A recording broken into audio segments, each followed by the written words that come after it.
Welcome to True Crime Case Files, where we dive deep into the most shocking and perplexing crimes. Today we uncover the tragic and complex story of Richard Engelbert, a successful real estate agent whose hidden life and secrets led to his brutal murder. Richard Engelbert was a 48-year-old man living in Littleton, Colorado. He was a well-known real estate agent in the community, often seen driving around in his sleek black BMW with a license plate sexy realtor, showing homes to clients. Richard was married to Wendy, a school principal, and had a stepson named Harrison. He graduated from the University of Colorado with a degree in business and had been in the real estate business for over 20 years. People in Littleton trusted Richard because he always seemed friendly and reliable. Richard lived in a large two-story house with a well-manicured lawn. His neighbors often saw him working in the yard, greeting them with a warm smile and a wave. He was involved in local events and charity fundraisers, often sponsoring local Little League teams and attending church on Sundays. Richard seemed to have the perfect life, with a beautiful home, a successful career, and a loving family. However, Richard had a secret life. For the past 2 years, he had been in a sexual relationship with his stepson, Harrison. Richard kept this relationship hidden from everyone, fearing it would ruin his reputation and career. In addition to this, he continued to meet other men for sex through his work, using the homes he showed as secret meeting places. These double lives created a lot of stress and tension for Richard. In the days before his death, Richard was busy with work, closing deals, and meeting clients. He spent long hours at the office and often came home late. He was looking forward to a weekend getaway to the Bahamas with his wife Wendy, hoping to relax and forget about his troubles for a while. Richard was also planning to attend a 4th of July barbecue at a friend's house, where he expected to catch up with old friends and enjoy some time away from his hectic life. Richard's friends described him as charismatic and charming. He had a way of making people feel comfortable and important. Despite his friendly exterior, Richard was deeply troubled by his hidden life. He felt guilty about his affair with Harrison and the lies he told to keep it a secret. He was also worried about Wendy finding out, fearing it would destroy their marriage and his standing in the community. In his last days, Richard was a man under pressure, trying to juggle his public persona with this private turmoil. His dreams of a perfect life were slowly unraveling, leading to a tragic and violent end. On June 27, 2014, around 3:00 p.m., Wendy Engelbert returned early from her job as a school principal. She was looking forward to a relaxing evening, maybe watching some shows on Netflix and catching up on her favorite book. As she walked through the front door of their house on Bleak Street in Littleton, Colorado, everything seemed normal at first. She put her keys on the kitchen counter and called out for Richard, but there was no answer. Feeling a bit uneasy, Wendy decided to check the basement where Richard often spent time working on his real estate files or watching the History Channel. As she descended the stairs, she noticed that the basement door was slightly ajar, which was unusual. She called his name again, louder this time, but still no response. When she reached the bottom of the stairs, she was met with a scene of horror. Richard's lifeless body was sprawled on the floor, surrounded by signs of a violent struggle. There were bloodstains on the carpet and furniture, and Richard's face was bruised and battered. A men's luxury belt was wrapped tightly around his neck, clearly used to choke him to death. Wendy screamed in terror and rushed to her husband's side, shaking him and desperately trying to wake him up. But it was too late. In a state of shock and disbelief, Wendy grabbed her cell phone and dialed 911. Her hands trembled as she spoke to the operator, her voice cracking with emotion. "My husband is dead. I think he's been murdered," she cried, struggling to catch her breath. The operator tried to calm her down and instructed her to stay on the line until the police arrived. Wendy's neighbor, Luby Johnson-Gans, heard the commotion and came over to see what was happening. She found Wendy sitting on the front steps, sobbing uncontrollably. Luby stayed with Wendy, trying to comfort her while they waited for the police. The minutes felt like hours, and Wendy's mind raced with questions about who could have done this and why. When the police finally arrived, they quickly secured the scene and escorted Wendy and Luby away from the basement. Wendy was in a state of shock, barely able to comprehend what had just happened. She kept repeating, "Who would do this to Richard?" over and over again, her mind unable to process the brutal reality of her husband's death. The discovery of Richard's body sent shockwaves through the quiet community of Littleton. News of the murder spread quickly, with neighbors and friends gathering outside the Engelbert home, trying to make sense of the tragedy that had struck their seemingly perfect neighborhood. On June 27, 2014, at 3:15 p.m., the Littleton Police Department received a frantic 911 call from Wendy Engelbert. Officers arrived at the scene within minutes, led by Detective James Cabell, a seasoned investigator known for his meticulous approach. The Engelbert home, located on the quiet Oak Street, was quickly surrounded by police cars, and yellow crime scene tape was stretched around the perimeter. Detective Cabell and his team entered the basement, where they were confronted with a grisly scene. Richard Engelbert's body lay on the floor, with a men's luxury belt wrapped tightly around his neck. Bloodstains were visible on the carpet and nearby furniture, indicating a violent struggle. Detective Cabell, a spry man in his late 40s with sharp eyes and a calm demeanor, took in the scene with a steely resolve. The police began their investigation by collecting evidence. They photographed the scene from various angles, documenting every detail. The belt used in the murder was carefully bagged as evidence, and detectives searched for fingerprints and any other clues that might lead to the killer. Detective Cabell noted the overturned furniture and signs of a struggle, indicating that Richard had fought for his life. Forensic experts arrived to process the scene, using luminol to detect blood traces and collecting samples for DNA analysis. They meticulously combed the area for hair, fibers, and any other potential evidence. The brutality of the murder shocked even the most experienced officers, but they remained focused on gathering all the information they could. Detective Cabell interviewed Wendy Engelbert, who was still in shock from discovering her husband's body. She described her day and the horrifying moment she found Richard. Her account was detailed and emotional, but she insisted she had no idea who could have done this. Wendy's alibi was quickly verified, as she had been at work at the time of the murder. Next, the police began canvassing the neighborhood. They spoke with neighbors, including Luby Johnson-Gantz, who had come to Wendy's aid.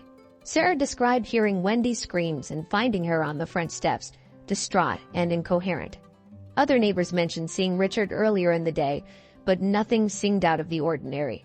The police also checked Richard's recent phone and email records, hoping to find any leads.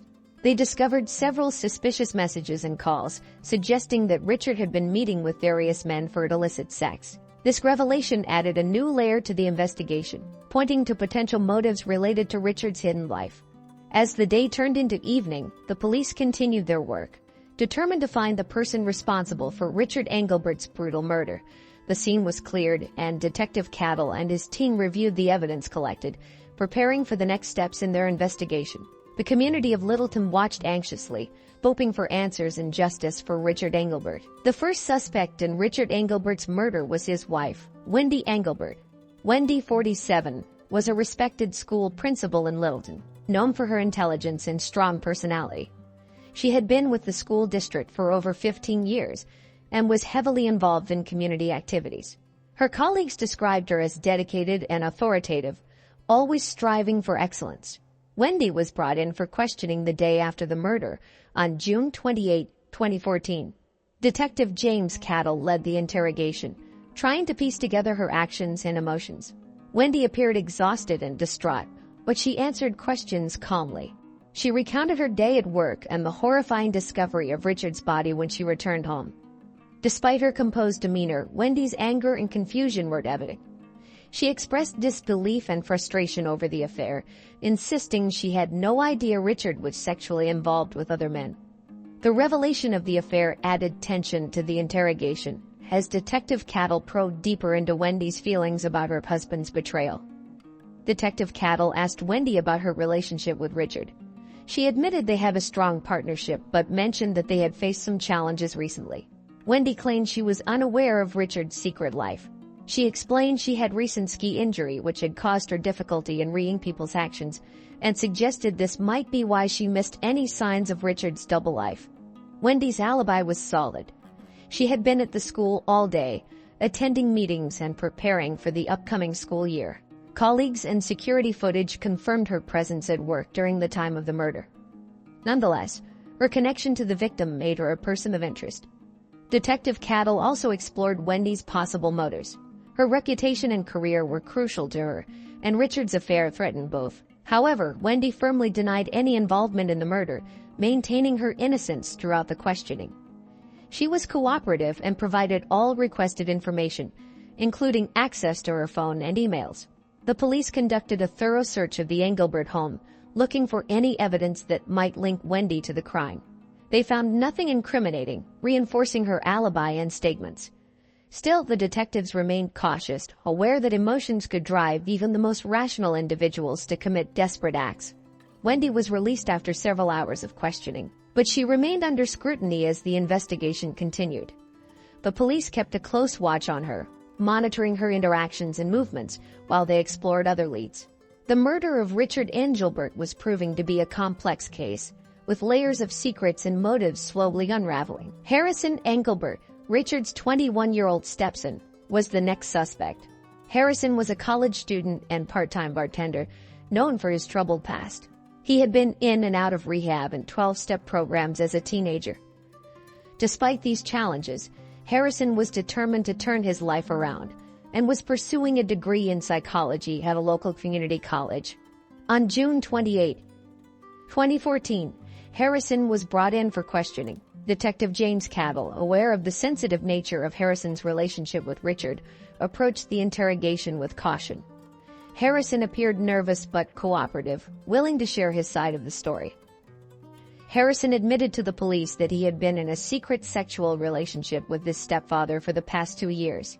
He described feeling conflicted, struggling with the deceit and secrecy. Harrison revealed that he had recently broken off the affair after discovering that Richard had been cheating on him with dozens of other men, using homes he showed as a real estate agent as secret meeting places. During the interrogation, Harrison expressed a mix of anger and sadness. He felt betrayed by Richard, not only because of the affair but also because of the lies and manipulation. Despite his resentment, Harrison claimed he had no intention of harming Richard. He stated that he had been bartending on the night of the murder, and several witnesses confirmed his alibi. Detective Cattle delved deeper into Harrison's possible motives. The young man's history of emotional turmoil and substance abuse raised concerns, but his recent efforts to stay sober and focused on his studies painted a different picture. Harrison was open about his struggles and his desire to move forward, away from the toxic relationship with Richard. The police also examined Harrison's electronic devices and social media accounts, looking for any evidence of his involvement in the crime. They found messages between him and Richard that showed tension and conflict, but nothing that directly implicated him in the murder. Harrison's DNA was found at the crime scene, but as he lived in the house, this was not unexpected. Harrison's cooperation and consistent alibi made it difficult for the police to pin the crime on him. He was released after several hours of questioning, but he remained a key figure in the investigation. The police continued to monitor his activities and interactions, searching for any inconsistencies or new evidence that might shed light on his involvement. The complex dynamics between Richard and Harrison added a layer of complexity to the case, leaving Detective Cattle and his team with more questions than answers. As they continued to dig deeper, they hoped to uncover the truth behind Richard Engelbert's brutal murder. Hey, true crime case solvers interested in more real-life murder mysteries, be sure to like and subscribe to our channel. And do you have any thoughts about this case or have a case of your own you'd like us to investigate? Leave us a comment. Stay safe, true crime case solvers. Alexa Hernandez, 30, was the third suspect in the investigation. Alexa had a history with Richard Engelbert that made her a person of interest. She had once caught Richard having sex with her husband in the bathroom of a house they were touring together, which led to the end of her marriage. Known for her fiery temper, Alexa had several confrontations with Richard since the incident. On June 29, 2014, Detective James Cattle brought Alexa in for questioning. Alexa was a waitress at a popular local diner and had a reputation for being outspoken and strong-willed. She walked into the interrogation room with a defiant expression, ready to defend herself. Detective Cattle started by asking Alexa about her relationship with Richard. She admitted that she despised him for ruining her marriage and causing her immense emotional pain. Alexa described the day she discovered her husband and Richard together as the worst day of her life. She had confronted Richard several times after that, demanding answers and an apology, but he had always brushed her off. When asked about her whereabouts on the day of the murder, Alexa said she had been working a double shift at a diner called Denny's. She provided the names of her coworkers who could verify her alibi. Detective Cattle called the diner and spoke with Alexa's manager, who confirmed that Alexa had been at work all day, Multiple coworkers also confirmed seeing her during her shifts.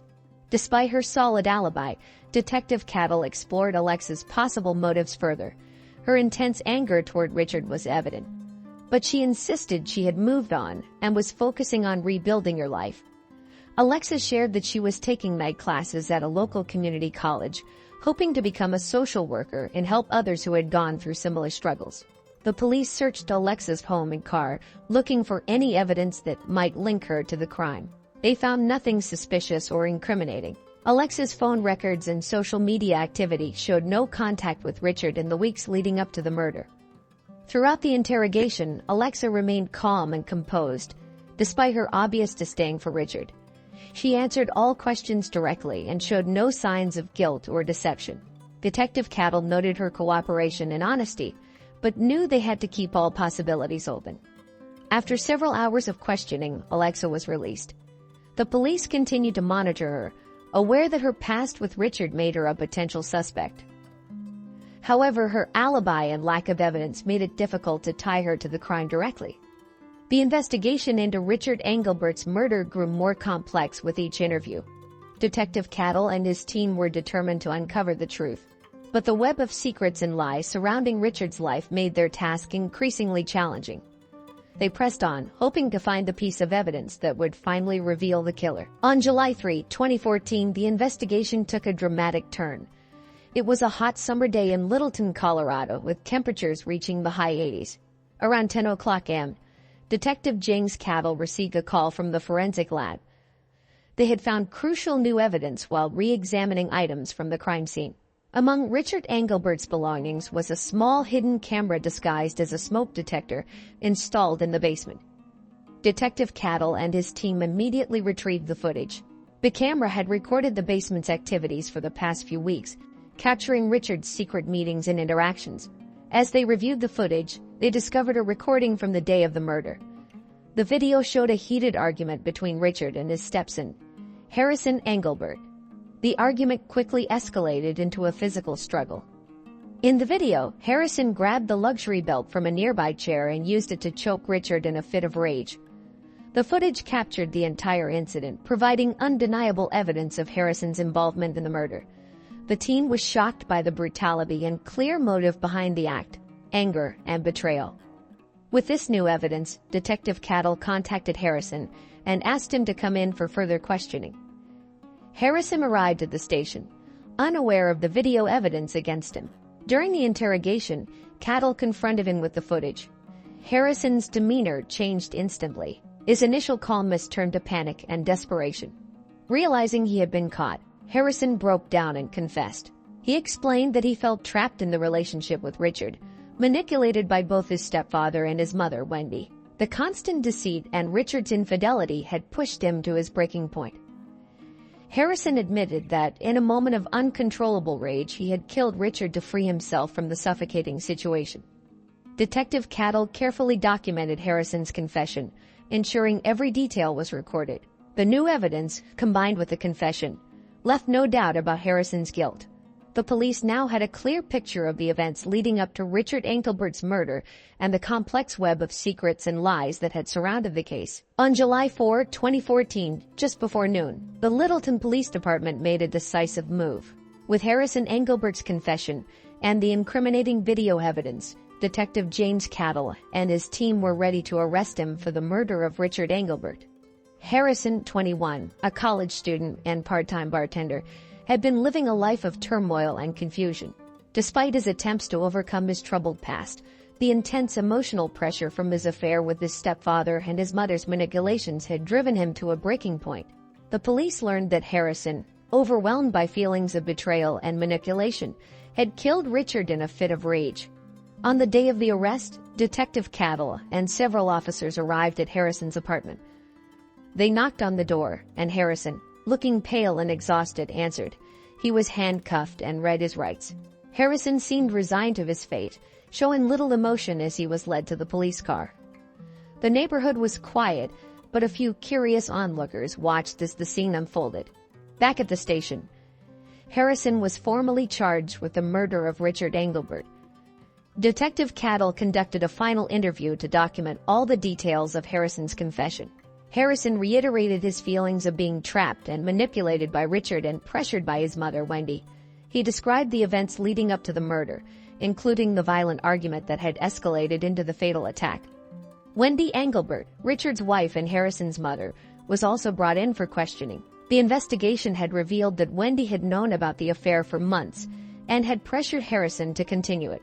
She feared that Richard's reckless sexual behavior would ruin her chances in the upcoming election for school superintendent. Wendy, however, was not directly involved in the murder. Her deception and manipulation added a layer of complexity to the case, but she was not charged with any crime. Richard's family was shocked by the revelations. They had seen Richard as a devoted husband and father, unaware of his double life. The arrest of Harrison brought a mix of emotions: grief for Richard's death, anger at the betrayal, and a sense of tragic inevitability given the circumstances. The community of Littleton was stunned by the news. The murder had exposed a hidden world of secrets and lies, shaking the town to its core. As Harrison awaited trial, the Engelbert family and the entire community tried to come to terms with the shocking events that had unfolded. The police had solved the case, but the emotional aftermath would linger for a long time. The truth about Richard's life and death had been revealed, but the scars left behind would take much longer to heal. The trial of Harrison Engelbert began on August 15, 2014 in Littleton, Colorado. The courtroom was filled with family, friends, and local media, all eager to hear the details of the case. The trial was a significant event in the community, drawing attention from both local and national news outlets. The prosecution was led by District Attorney Laura Mitchell, a 45-year-old known for her strong courtroom presence and dedication to justice. She argued that Harrison's murder of Richard Engelbert was premeditated and driven by deep-seated anger and betrayal. She presented the hidden camera footage and Harrison's confession as key evidence. Mitchell emphasized that Harrison's actions were the result of a troubled and volatile relationship, but ultimately, he was responsible for the brutal death of his stepfather. The defense was represented by non-binary advocate Z. Barnes, a 40-year-old attorney with a reputation for defending high-profile cases. Barnes argued that Harrison's actions were the result of intense emotional turmoil and manipulation from both Richard and his mother, Wendy. They claimed that Harrison's unstable mental state and the pressure he faced made it difficult for him to control his actions. Barnes sought a verdict of guilty, but with consideration for a lesser charge, hoping for a more lenient sentence due to the circumstances. During the trial, the victim's family, including Wendy Engelbert and other relatives, sat quietly, visibly distressed by the proceedings. They had been shocked by the revelations of Richard's double life and the turmoil it had caused. Their emotional reactions were palpable as they listened to the details of the affair and the murder. On September 5, 2014, the jury returned with a verdict. Harrison Engelbert was found guilty of second-degree murder. The jury determined that while Harrison had acted in a fit of rage, the killing was not premeditated. The decision was met with mixed reactions. Some felt the verdict was just, given the emotional and psychological factors involved. Others felt it was too lenient, given the brutality of the crime. Harrison was sentenced to 25 years in prison without the possibility of parole. The sentencing brought a sense of closure to the case, but the pain and trauma for Richard's family were far from over. The Engelbert family struggled to find peace, knowing that Richard's death had been caused by someone so close to them. The trial's impact extended beyond the courtroom. It forced the community to confront the hidden realities of betrayal and manipulation, leaving a lasting mark on Littleton. As the case concluded, the Engelbert family and the town of Littleton began the difficult process of healing from the shocking events that had unfolded. After the trial of Harrison Engelbert concluded in September 2014, life in Littleton, Colorado, slowly began to return to normal, but the impact of the case lingered. The community, deeply shaken by the brutal murder of Richard Engelbert and the subsequent revelations, faced a long process of healing and adjustment. Harrison Engelbert, now serving a 25-year prison sentence, remained in the Colorado Department of Corrections. His life behind bars was marked by the same struggles he faced outside, dealing with his own emotions and the consequences of his actions. In prison, Harrison was reportedly quiet and withdrawn, focusing on completing his education through available programs. He used the time to reflect on his past decisions and seek counseling for his emotional issues. Wendy Engelbert, Richard's wife, had her own challenges to face. The trial had exposed her knowledge of Richard's affair and her manipulative actions, which had a significant impact on her personal and professional life. The scandal affected her candidacy for school superintendent, a position she had been campaigning for diligently. Despite her previous efforts to present a perfect image, the revelations led to her withdrawal from the race. Wendy tried to rebuild her life away from the public eye, seeking therapy to cope with the emotional fallout and to address the impact of the scandal on her reputation. In the months following the trial, Littleton began to move forward, though the scars of the case remained. The community held memorials and support events to honor Richard Engelbert's memory and to support those affected by the crime. The Engelbert family's tragedy served as a sobering reminder of the hidden struggles that can lie behind closed doors. As life resumed its normal pace, the case remained a poignant chapter in Littleton's history, a reminder of the deep impact of betrayal and violence on individuals and communities alike. The story of Richard Engelbert's murder is a tragic reminder of the complexities and hidden secrets that can lurk beneath the surface of seemingly perfect lives. It's a tale of manipulation, deceit, and the devastating consequences of living a double life. Thank you for joining us on this episode of True Crime Case Files. Stay tuned for more in-depth investigations into the most perplexing crimes.